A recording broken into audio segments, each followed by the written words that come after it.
Should AI be allowed to practice law? My name's Jean, and I'm joined by Nick Whitehouse to talk about recent developments in the court and in the rules around the use of AI, both by practicing attorneys as well as by AI and giving out legal advice. At the moment, there's been about 1,030 cases where judges have pulled AI up in a court case. We started last year, judges were giving warnings for the use of AI for these hallucinations. That has moved into sanctions. So we're seeing lawyers going before the bar, being sanctioned by judges. Recently, in January, we saw in California a federal court judge order a $25,000 punitive fee for wasting the opposing counsel's time and the court's time.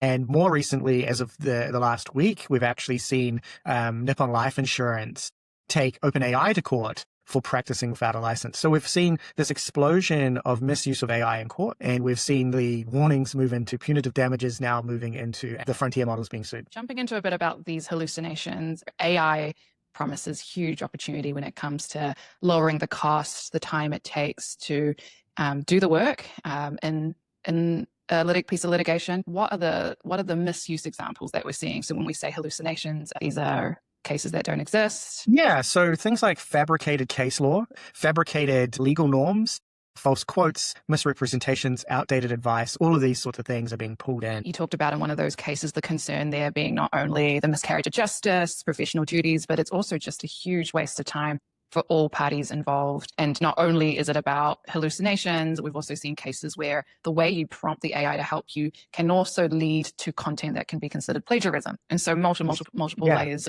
of issues. I think the plagiarism is a challenge, particularly for the frontier models. I think for practicing lawyers, it's much more about what are they presenting to the courts? Is it real, right? The OpenAI case, Nippon Life Insurance against OpenAI, is interesting because it is founded on ChatGPT giving advice to a claimant who has had their claim disapproved, not allowed, and they are creating what is effectively fictitious cases trying to appeal, all of which have no grounds, but ChatGPT is advising this non-legal person to go about taking the life insurer to court. That's quite dangerous, and there is grounds really to be questioning whether a disclaimer at the bottom of ChatGPT saying that we don't provide legal advice is really good enough to not waste the court's time and the other party's time. It's going to be really interesting to see where the law falls on this, because one of the more serious use cases, but the use case that people get a lot of value of, is to be able to ask the AI and do your research, sometimes in relation to an illness or a symptom you have, and you don't quite have the time or opportunity to get in front of a doctor. And then in this case, being able to ask your AI to help you understand the legal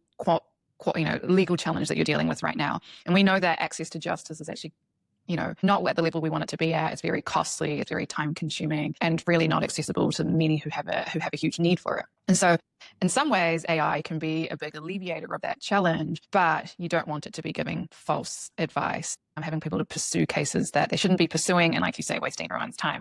So I'm really curious to see where this falls, and also where people sit on it. And, there's that conversation of what constitutes legal advice, right? The frontier model providers are going to have to get their heads around this. There is a bill going through New York State at the moment, SB 7263, which is about making sure that these frontier model operators, the OpenAIs, the Anthropics of this world, are civilly liable when their AI provides substantive responses that constitute unauthorized practice across different licensed professions, law, medicine, engineering, right? That puts a regulatory brick wall in front of access. You're going to have these two opposing forces. One is how do we improve access to justice, access to medical advice, which shouldn't necessarily be reserved for a few. But at the same time, how do you make sure that that advice is being given in a safe and realistic manner that is actually useful? So I think that regulation is going to be really, really interesting. California has also passed a bill, SB 574, which is really around requiring attorneys to independently verify the AI that they are the generated citations that they're bringing to court. So California is focusing on making sure that the licensed professionals, the lawyers in this case, are doing their due diligence on what they're bringing to court, which you'd expect shouldn't have to be regulated. It is part of good practice. The New York approach is going to be probably detrimental to access, but it also may make these frontier model operators think much more differently about just broad general chat interfaces that they're providing. Yeah, absolutely.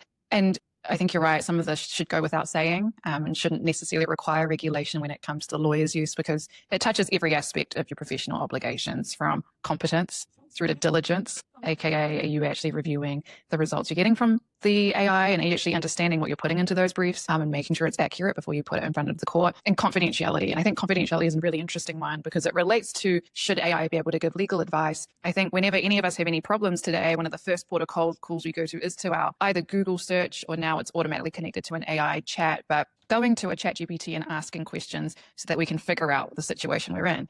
Now, if you're in a contentious legal situation, that can really hurt having your information protected by privilege. And we've already seen at least one case in criminal proceedings where a defendant went and researched his situation. He used a consumer AI tool, in this case Claude, to generate notes and documents in relation to his defense, after which then he went and found his lawyer, and his lawyers did the best they could but weren't able to have his search and his conversation with Claude protected with privilege. So we have to be really careful to warn people, if you are in a contentious matter, a matter that might go to court, your first port of call probably needs to be a lawyer as opposed to search, because that can give away confidential information you don't want to give away. If you're a lay person using AI, it's very scary if you're trying to use it in the practice of law. Seeking advice is one thing, but seeking advice with the intent of taking something to court and relying on it, as you say, has a whole bunch of challenges. Privilege to whether you're actually citing anything that's reliable or basing anything on anything reliable. The protections in these large language models at the moment say that I can't provide legal advice. I don't think that those are necessarily strong. I mean, they should be educating as well on what unauthorized practice of law is, what your rights are, and how you can gain better access to justice. I think there are a lot of things that these models could do to help inform lay people on their rights, as opposed to just walking away, disclaiming any liability for the advice they're about to provide. And I think that that could be a situation that will be argued in court between Nippon Life Insurance and OpenAI. AI absolutely should have a role to play in helping people understand the law, figure out where to even find the law, right? A lot of this is kind of embedded in legislation and in pages and pages of cases. I think there are things that there is a role for AI to play to make it more accessible. But you're absolutely right. It is going to be very difficult for a layperson to challenge an AI on where its analysis is wrong, or even necessarily to spot a hallucination. I mean, lawyers aren't spotting hallucinations and are submitting these things into court, so you have to tread really, really carefully.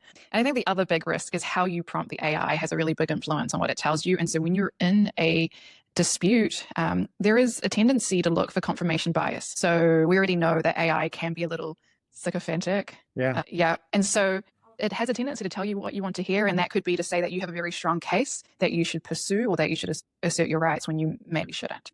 And so that's another risk there, where a lawyer, we go to lawyers for their judgment and objectivity, and so they can actually tell you gently but firmly where you actually sit. Back to the point, though, around practice versus process of law, I think it's such a valid point, which is there is so much cost associated with, practicing law beyond just the knowledge work. And I think starting with what I call the back office of law, looking at, can we make it a little bit faster to bill? Can we make it a little easier to manage our matters? Can we organize our documents a little faster? Things that would still otherwise cost, hundreds of thousands of hours. Use AI to help you with those lower risk activities. Yeah, absolutely. 100% agree. AI is sycophantic and not objective. And you ask any lawyer involved in any dispute, and you understand that your clients aren't necessarily rational and not coming at it from an unbiased perspective. They will have emotion involved. And so AI is very dangerous in that sense.